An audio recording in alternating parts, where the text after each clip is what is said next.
SSC পরীক্ষা 2025 ঢাকা বোর্ডের তথ্য ও যোগাযোগ প্রযুক্তির এমসিকিউ অংশের সঠিক সমাধান এই ভিডিওতে তোমাদের সাথে শেয়ার করব। এই প্রশ্নের সেটটা হচ্ছে গ, তোমারটার সাথে সেট না মিললেও প্রশ্নগুলো মিলবে, সো উত্তরগুলো একটু মিলিয়ে নাও। একের সঠিক উত্তরটা হচ্ছে খ, দুইয়ের গ, তিনের ঘ, চারের ক, পাঁচের গ, ছয়ের ক, সাতের সঠিক উত্তর ঘ, আটের ক, নয়ের গ, দশের গ, এগারোর খ, বারোর ক।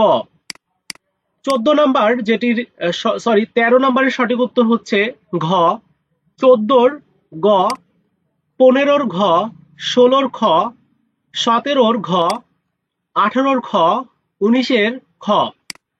20 নাম্বার যেটি সেটি সঠিক উত্তর ক, 21-এর গ, 22-এর ক, 23-এর ঘ, 24-এর খ এবং 25-এর সঠিক উত্তর খ। মিলিয়ে দেখো কয়টা এমসিকিউ হয়েছে, অবশ্যই কমেন্টস করে জানিয়ে দিও।